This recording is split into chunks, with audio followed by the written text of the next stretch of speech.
Jusqu'à 9h, Good Morning Business. Et à 7h45, c'est Sophie Boissard, la directrice générale du groupe Korian, qui est avec nous ce matin. Bonjour. Bonjour. Avec de multiples problématiques. D'abord, un problème de recrute de talents, comme beaucoup d'entreprises qu'on reçoit à chaque fois. Et vous allez nous expliquer comment vous faites pour trouver 5000 collaborateurs par an. Et puis aussi un problème d'image, alors qui ne concerne pas votre groupe, qui concerne Orpea, mais qui concerne toute la filière, effectivement, de l'aide et l'accompagnement du troisième âge. Il y a un trouble chez les Français. Peut-être qu'on peut commencer par ça. Est-ce que ça vous a impacté, cette affaire qui a touché l'un de vos principaux concurrents? Comment on se distingue dans ces cas-là en termes de stratégie de com? D'abord, peut-être vous dire à quel point, moi, à titre personnel, à la lecture du livre, j'ai été glacée. Glacée parce que ce livre montre un cynisme, l'inhumanité d'une certaine équipe. Et j'ai été aussi complètement effondrée, d'ailleurs, pour les soignants, chez Orpea et comme ailleurs, qui, en fait, eux se dévouent sincèrement jour après jour auprès de leurs soignants sont sincères. Et donc c'est ce décalage entre le cynisme d'une équipe dirigeante qui est partie heureusement et l'engagement sincère de milliers de professionnels de santé et le doute pour les familles est insupportable. Je suis d'accord avec vous. Mais du coup, comment vous avez fait, vous, ces derniers mois? Vous avez mis carte sur table, vous avez dit, regardez, chez nous, le prix des repas, c'est pas la même chose, la manière dont on traite les personnes âgées, c'est pas la même chose, les salaires, c'est pas les mêmes. Vous avez dû presque ouvrir votre stratégie? Exactement, on a beaucoup parlé en interne, beaucoup parlé avec nos familles, avec nos résidents, mis carte sur table. Vous allez sur notre site et vous trouvez pour chacune de nos maisons de retraite un certain nombre de données, effectivement, sur le nombre de professionnels employés, sur les prix, sur les retours que font les familles, donc la note donnée, sur les derniers contrôles qui ont eu lieu. Bref, un certain nombre de données qu'on actualise régulièrement, au moins une fois par an. Et puis, plus globalement, on a beaucoup travaillé ces derniers mois sur notre mission, sur nos valeurs, sur notre raison d'être. Et nous allons, à l'issue de tout cela, présenter des engagements pour devenir une entreprise à mission. Ça, c'est au mois de février prochain. Après près de 6 mois, 1500 personnes ont contribué dans l'entreprise.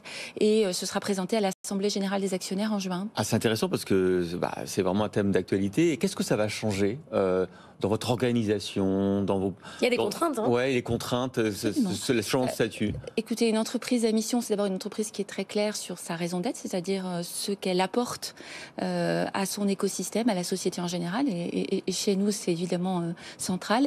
Et nous allons prendre une quinzaine d'engagements qui seront finalement des preuves, qui vont beaucoup toucher à la formation, aux politiques de ressources humaines, beaucoup toucher évidemment à la qualité et à l'éthique du soin, et beaucoup touché à notre ancrage local.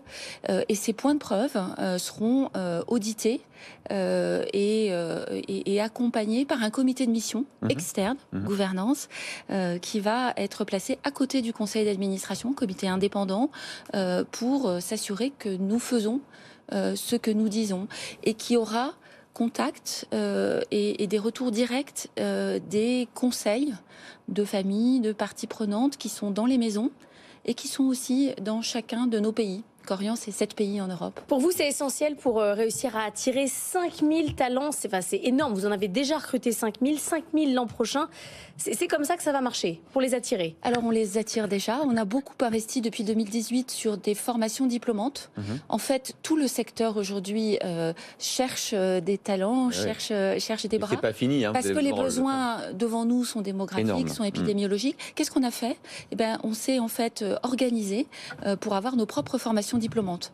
Alors, il y a l'alternance, d'abord, pour les jeunes, jusqu'à 30 ans. C'est 900 apprentis en France cette année. Il y en avait 0 en 2018. Donc, on a vraiment monté en puissance. Il y a 30 classes d'apprentis aides-soignants pour Korian en France dans différents bassins.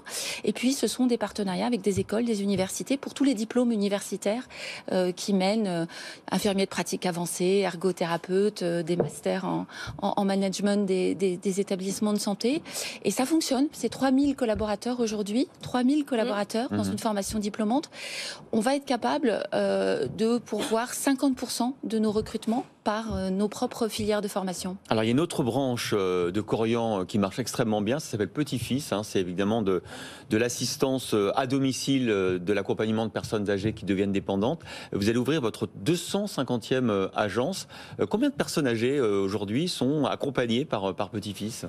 Un peu plus de 10 000 sont accompagnés. Petit-Fils, c'est vraiment un réseau magnifique. Là, c'est pareil, il a été multiplié par 5 depuis 2019. Les besoins sont majeurs. Comment ça fonctionne ? En fait, bassin par bassin, on ouvre une agence qui va se charger de recruter, de former. On a développé avec la Croix-Rouge une filière de formation pour les auxiliaires de vie et qui va s'assurer qu'ils puissent être placés auprès des personnes âgées qui en ont besoin. Et avec toujours un seul principe, une auxiliaire de vie va accompagner 1, 2, 3 personnes maximum. On propose des contrats à durée indéterminée à temps plein et c'est la personne accompagnée qui est l'employeur de son auxiliaire de vie, ce qui permet d'avoir une vraie relation de confiance dans la durée. Et les résultats sont là. On a aujourd'hui un taux de satisfaction qui est vraiment magnifique, autour de 97% de personnes satisfaites et qui recommandent Petit-Fils. Orpea, à côté, est en pleine restructuration, notamment de sa dette. Est-ce qu'il y a des choses chez Orpea qui vous intéressent ? On parle de la pépite Clinéa qui pourrait être vendue si elle est sur le marché. Est-ce que ça vous intéresse ? Pour l'instant, ce qui est important pour tout le secteur, c'est que cette incertitude majeure sur le sort d'Orpea soit levée et que cette restructuration massive se fasse dans des conditions de marché équitables. C'est pas un non, donc ? C'est pas un non à la question. La question, je crois, pour aujourd'hui n'est absolument pas posée. Nous, on est vraiment concentrés sur notre activité, sur nos recrutements et surtout sur le service des milliers de personnes qui nous font confiance. C'est la chose la plus importante. Sophie Boissard, directrice générale du groupe Korian, était notre invitée ce matin dans Good Morning Business.